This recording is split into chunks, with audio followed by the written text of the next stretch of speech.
Дәл қазір агрегаттық күйдің үш түрімен қолдандым. Тыныс алдым ауамен, яғни газ, қант, қатты, су, сұйық. Сәлеметсіздер ме балалар, отырамыз. Бүгінгі сабақта Рамазан тұра ғой, кім жоқ түгендер балалар. Қазір сыныпта 20 оқушы, бір оқушы жоқ, Болатбек Мұхрам. Болатбек Мұхрам. Жақсы, отыра ғой. Ал енді балалар, сабақты бастамас бұрын біз жаңа алдыңғы сабақтан шаршап, немесе басқа да бір көңіл күймен шыққан боларсыңдар. Сондықтан біз бүгін сабақты бастамас бұрын 10 балдық көңіл күй шкаласы бойынша өзіміздің көңіл күйімізді бағалап жіберейік. Дәптердің шетіне қандай көңіл күйде, қандай балмен отырғандарында жазып қойсаңдар болады дәптердің шетіне. Жазып болсаңдар, біз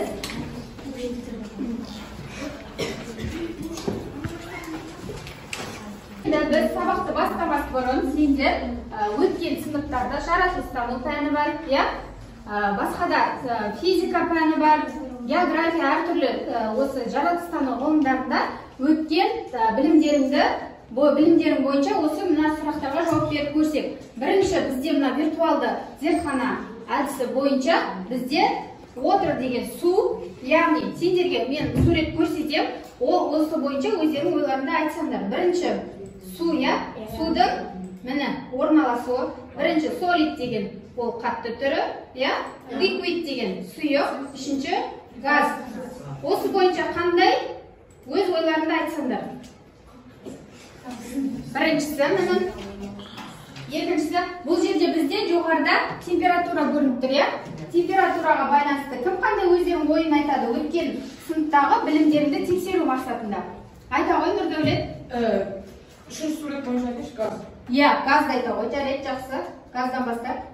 Газ 156 градустан жоғары кезде, 156 градуста газ емес, бұл жерде су. Water деп тұр. Судың бізде несі көрсетіп тұр? Газ күйіндегі күйін көрсетіп тұр, күйі. Бізде үйде су қайнаған кезде не болады? Газ болады. Бул қашады, жарайды, жақсы. Айта ғой. Ол процесс булану деп аталады. Булану тағы. Отыра ғой, Рамазан. Мен бірінші сурет туралы айтсам деген. Бірінші сурет, жақсы. Ол қатты түрі. Ол минус 127 градуста атып бір-біріне қатты жақындағаннан кейін ол мұз секілді қатты болады. Дұрыс. Тағы жарайсың, енділ айта ғой. Және бірінші сурет туралы қосып кетсем, мысалы біз бір суды минус 27 градусқа қалдырып кетсек, ол су белгілі бір пішінге айналып, енді олар бір-біріне қыстырылса, яғни қатып қалады. Қатты өте молекулалар бір-біріне өте жақын тығыз орналасқан, тағы үшінші топтан ғалым айта қойшы. Бізде су берілген, судың молекулалары берілген, және не берілген? Судың. Судың, яғни бұл жерде бізде отыра ғой, судың қатты түрінде бізде су қай кезде қатады? Қандай температурада? 0 градуста төмен болған кезде қатады, Екінші, біз 0 градустан қандай болды, міне? Міне қарайыз. Қыздырған кезде, міне, 0 градустан қыздырған кезде біз қатты күйін көрдік, 0 градустан төмен болғанда, 0 градусқа дейінде не істеді бөлшектер? Бөлшектері аралары ашылып, кеңістік пайда бола бастады. Одан 0 градустан жоғары қыздырған кезде бізде су қанша градуста қайнайды?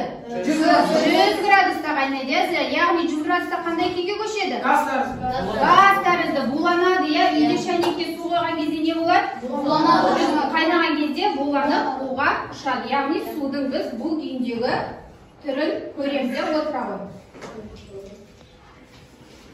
Келесі, енді осыдан біз сабақтың тақырыбына, яғни осы жерде заттың агрегаттық күйлері. Бүгінгі тақырыбымыз заттың агрегаттық күйлері, және сабақтың мақсаты заттың әртүрлі агрегаттық күйлерін сипаттаймыз, және бөлшектердің кинетикалық теория тұрғысынан қатты, сұйық, газ тәріздес заттардың құрылымын түсінеміз. Бүгінгі күнді тақырыпты күнді жазамыз, және тақырып жазып аламыз. Сабақтың мақсатынан кейін біз әр топқа өткен сабақты пысықтау мақсатында әр топқа мен тапсырма беремін. Қатты заттардың тапсырмасы тобының және сұйық заттар тобының және газ тәрізді тобына өткен тақырыпты пысықтау жаңа сабақпен байланыстыру мақсатында 3 түрлі 3 топқа тапсырма береміз. Және 3 топ бір-бірін басбармақ әдісі арқылы бірінші топ, екінші топты, екінші топ, үшінші топ, үшінші топ, бірінші топты бағалаймыз. Уақыт берем, 4 минут тез дайындаламыз.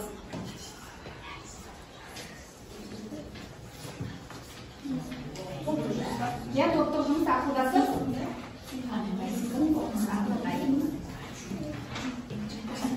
Бұл біздің өткен тақырыбымыз. Өткен сабақты пысықтау мақсатында тапсырмалар. Бірінші тапсырма химиялық құбылыстың мәні және оның халық шаруашылығындағы маңызы. Екінші топтың тапсырмасы физикалық құбылыстар және оның маңызы. Үшінші топ химиялық реакциялардың белгілері, мәні және мысал келтіреміз. Қандай химиялық реакциялар болады екен?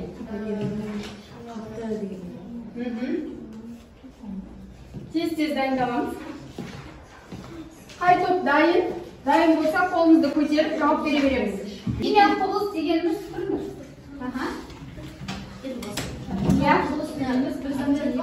Бір заттан екінші зат түзілетін құбылысты біз химиялық немесе физикалық құбылыс деп атаймыз. Негізінде ол химиялық құбылыс пен және физикалық құбылыс бір-бірімен өте тығыз байланысты болып келеді. Жақсы, Аруна. Мысалға, химиялық құбылыстар мысалы сұйық заттан қатты газ тәрізді затқа айналуы химиялық құбылыс. Бір заттың екінші бір затқа айналуын химиялық құбылыс деп айтамыз. Ал химиялық құбылыстың қандай шаруашылықта маңызы бар екен? Мысалы, жанармайды алатын болсақ, ол тез алғаннан кейін оны көлікке құюға болмайды. Оны ең алдымен өңдеп химиялық процестер арқылы сосын барып жанармайға айналады. Соны химиялық құбылыстар арқылы жүзеге асады. Келесі айтамын. Мысалы ресторанға жұмыс істесеңіз, химиялық құбылысқа ет немесе басқа да бір заттарды пісіруді айтамыз. Сол егер де тоңазытқыштан мұздай алсаңыз, сол ысытас сөйтіп дайын тамақ шығады. Оны химиялық құбылыс деп айтамыз. Жақсы, жарайды, отыра қойыңдар. Келесі екінші топ физикалық құбылыс дегеніміз не? Физикалық құбылыс дегеніміз заттың пішіні өзгереді, және бірақ оны химиялық жолмен алынатын нәрселер өзгермейді. Оның несі басқа бір зат алмайды, сол затты өз қалпында сақтау. Яғни несі өзгереді физикалық құбылыста? Пішіні өзгереді. Жақсы.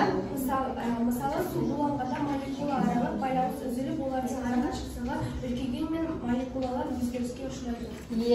Молекулалар тек өзгеріске ұшырайды, бірақ басқа жаңа зат түзілмейді, физикалық құбылыс. Мысалы, біз бір суды ыдыстан құятын болсақ, су ыдыстың пішініне қарай өз пішінін сол ыдыстың пішініне қарай сақтайды.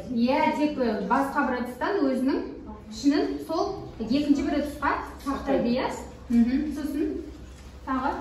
Сосын сұйық зат ол әрқашанда иілімді болады. Созылғыш болады. Және ол қатты болмайды, оны қысқан кезде қыса алмаймыз оны. Қысуға болады. Тағы? Болды ма? Жақсы, рахмет. Үшінші топ химиялық реакциялардың белгілері. Химиялық реакция. Бір заттан екінші бір зат түзілетін құбылыс, ол химиялық құбылыс немесе химиялық реакция деп аталады. Химиялық реакция кезінде сол заттарды құраушы бөлшектер ыдырап, жаңа заттар пайда болады және жаңа бөлшектер түзіледі. Жылудың бөлінуі және жылудың сіңірілуі. Көптеген реакциялар жылу бөлінеді немесе сіңіреді. Жақсы.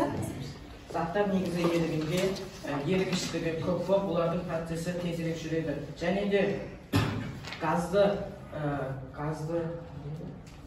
химиялық реакцияның газды түрі негізінде қысылып, бір-біріне тартылмай, олар еркін қозғалады. Және де олар оңай әрі жеңіл сығылады. Иә, жақсы. Жай сосын газда бөлінеді. Мысалы, біз газдан суды алсақ, біз оны ашқанда оның ішінен кішкентай көмірсіз газдар шығады. Иә. Ол жерде не болып келеді? Химиялық реакция жүрді дегенсіз, иә? Химиялық. Жай тағы да ол жеткізеді. Мысалы, жай де газға температураның көтеруі де әсер етеді. Жақсы, Кәусар айтады. Кейбір химиялық реакциялар нәтижесінде тұнба деп аталатын қатты заттар пайда болады. Мысалы, сүттің ашылу кезінде тұнбаның түзілгенін байқауымызға болады. Иә, үйде, иә, сүт. Жақсы, келесі толықтырамыз. Қайта ғой. Осы, иә, химиялық реакциялардың белгілері, яғни бізде тұнба түзіледі, газ бөлінеді, сосын түсінің өзгеруі, жылудың сіңірілуімен бөліну арқылы жүретін реакциялар химиялық реакцияның белгілері болып табылады, иә? Жаңа жақсы мысал келтіріп кетті. Газды біздің қолданып жүрген сусындарымыздың барлығын ашқан кезде, яғни ол жерде бізде химиялық реакция жүрді деген сөз, иә? Жақсы, рахмет, отырды. Бағалаймыз бірінші топ, екінші топты. Бағалаймыз басқарма атымен. Түсіндік па? Түсіндік. Екінші топ. Екінші топты, үшінші топ бағалаймыз. Керемет. Үшінші топ, бірінші топты бағалаймыз. Жақсы, түсінікті, иә? Енді келесі біз сабақтың басында өзімізді бағалаған болатынбыз, иә? 10 балдық шкала бойынша, көңіл-күй шкаласы бойынша. Осы сабақтың соңында өздеріңді қалай бағаладыңдар? Бірінші топ Рамазаннан сұрай қояйықшы. Басында қалай деп жазды, қанша балл қойдың? Және соңында қандай күйдесің? Басында 8 балл қойдым өзіме. Иә. 10 балл қойдым. 10 балл, жақсы, жарайсың. Келесі, сен еділ айта қойшы. Жарайсың, жақсы. Екінші топ. Сабақтың басында 7 балл қойдым, себебі мен дене шынықтырудан шыққанай шаршап тұрдым, бірақ қазір 10 балл қойдым. Жарайсың, жақсы. Мен сабақтың басында 9 балл қойдым, қазір 10 балл қойдым. Жақсы, жарайсың, түсінікті. Түсінген. Ғалым айта ғой. Өзіме 7 балл қойдым, себебі мен тақырыпта оқыған өзіме жоқ. Қазір сабақ соңында 10 балл қойдым, себебі тақырыпта заттардың сұйықтығын қалай алу керек. Жақсы, Кәусар айта ғой.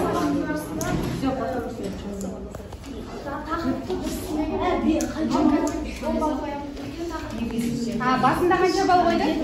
7? Жақсы, жарайсыңдар. Бүгінгі сабақ түсінікті болса, жақсы, үйге тапсырма, осы тақырып бойынша астындағы тапсырмаларды орындаймыз. Жақсы ма?